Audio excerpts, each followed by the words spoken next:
Ça dit quoi les gars? J'espère que vous allez bien. On se retrouve aujourd'hui pour une nouvelle vidéo et c'est un concept que j'ai encore jamais vu sur YouTube.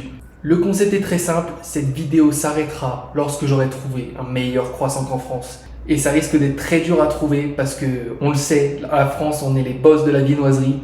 Donc, à voir si le Mexique est capable de rivaliser avec ça. Je vous invite à liker la vidéo, vous abonner pour ne rien manquer des prochains contenus et on passe direct à la vidéo.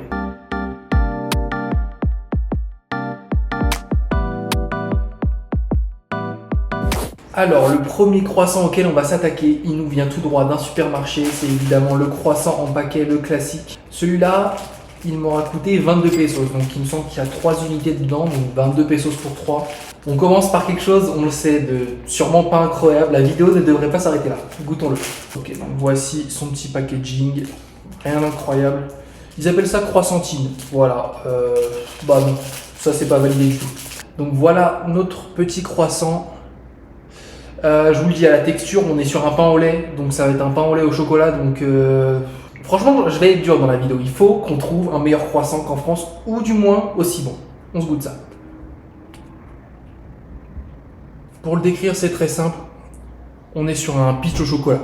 Voilà, donc pas du tout un croissant. On va pas du tout s'arrêter là. Par contre, il est bon. En vrai, bah, c'est un peach quoi. Franchement, c'est bon. Donc un 6 sur 10. Et alors, les prochains croissants, donc les 3 prochains, ils nous viennent aussi du supermarché, mais cette fois-ci de la partie viennoiserie. Donc là, on est sur quelque chose d'un peu plus élaboré quand même, mais à voir s'ils sont capables de rivaliser avec les croissants en France. D'ailleurs, faites-moi un petit pronostic dans les commentaires de combien de croissants vous pensez que je vais devoir manger avant que cette vidéo s'arrête. Alors, ce croissant, il l'appelle pan corbat. Donc, je sais pas trop pourquoi, mais en tout cas, il avait une forme de croissant, donc je l'ai pris. On a l'air d'être sur une pâte à croissant aussi, avec du sucre dessus, donc à voir. Ce croissant nous aura coûté 9 pesos 90. On goûte ça. Déjà, j'ai saupoudré la table de sucre. J'aurais plus qu'à la lâcher comme ça. Je le ferai pas, attention, je le ferai pas.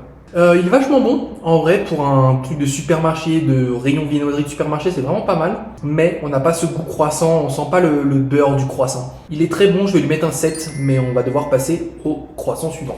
Le suivant, celui-là aussi nous vient de supermarché. Il s'appelle pas croissant, mais il s'appelle pan cuerno, donc un pain à cornes. Mais ça ressemble à un croissant, donc je me suis dit que j'allais le compter. Voilà, dites-moi si vous le validez celui-là. Et il nous a coûté 11 pesos 90. On va le goûter, mais je pense que déjà rien qu'à la pâte, on ne sera pas sur du croissant en fait.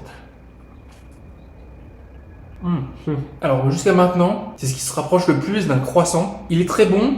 Ça a un peu un goût de croissant, mais malheureusement, il manque du feuilletage, le feuilletage qui s'effiloche, qui croustille, qui est le feuilletage du croissant parfait en fait. Cependant, il reste très bon. Je vais lui mettre un 7 sur 10 et on passe au prochain. Cette fois-ci, on y est, le croissant, le vrai. Donc là, on ne peut pas plus ressembler à un croissant. Et ils nous le font payer, hein, parce que 26 pesos 90, je crois que c'est l'une des viennoiseries les plus chères que j'ai payées. Donc à voir s'il est bon ou au moins aussi bon que les autres. Ouais, bah écoutez, c'est vraiment plus que moyen. Pour le coup, celui d'avant ressemblait plus à un croissant que celui-là. Alors pour le prix, je trouve que c'est vraiment abusé. Il lui manque tout à celui-là, il lui manque le feuilletage, il lui manque le beurre, il lui manque le goût, il lui manque absolument tout. Celui-là, il n'est pas validé du tout, ça va être un 3 sur 10. Bon, on est de retour quelques heures plus tard. J'ai réussi à trouver une boulangerie pas trop loin et j'en ai trouvé 2 des croissants. Il y en a un avec de la crème, un normal, on va voir ça. Le premier, le voilà, regardez-moi, il est massif, il a une petite couleur, une petite dorure un petit peu. Celui-là, il me fait rêver et il m'a coûté 23 pesos. Et là, j'ai l'impression qu'on se rapproche du croissant. À voir.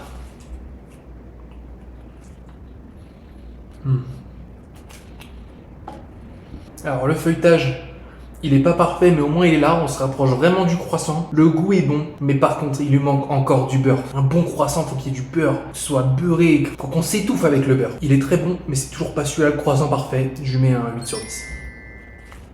Bon, vous vous demanderez sûrement pourquoi j'ai pas le même t-shirt alors qu'il venait de la même boulangerie de croissant. C'est parce que ça s'est pas bien passé à l'ouverture. Je vous mets une petite photo de comment j'ai réussi à sortir le croissant de ce paquet. Donc pour cette raison, j'ai dû aller en acheter un 2 jours après. C'est pas grave. On se retrouve quand même avec notre croissant.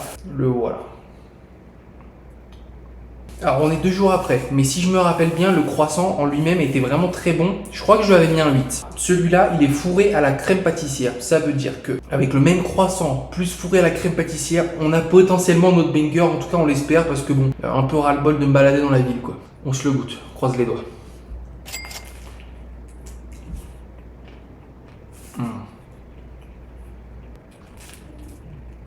Regardez la crème à l'intérieur, elle est vraiment délicieuse. Ouais, non, sur celui-là, il est incroyable. Vraiment, la crème pâtissière est trop bonne. Le croissant est vraiment bon. Tout seul, je pense qu'il aurait pas suffi, mais il est vraiment bon. Il y a un peu de sucre en poudre par-dessus. Franchement, il est délicieux. C'est un 10 sur 10. Fin de vidéo. Salut!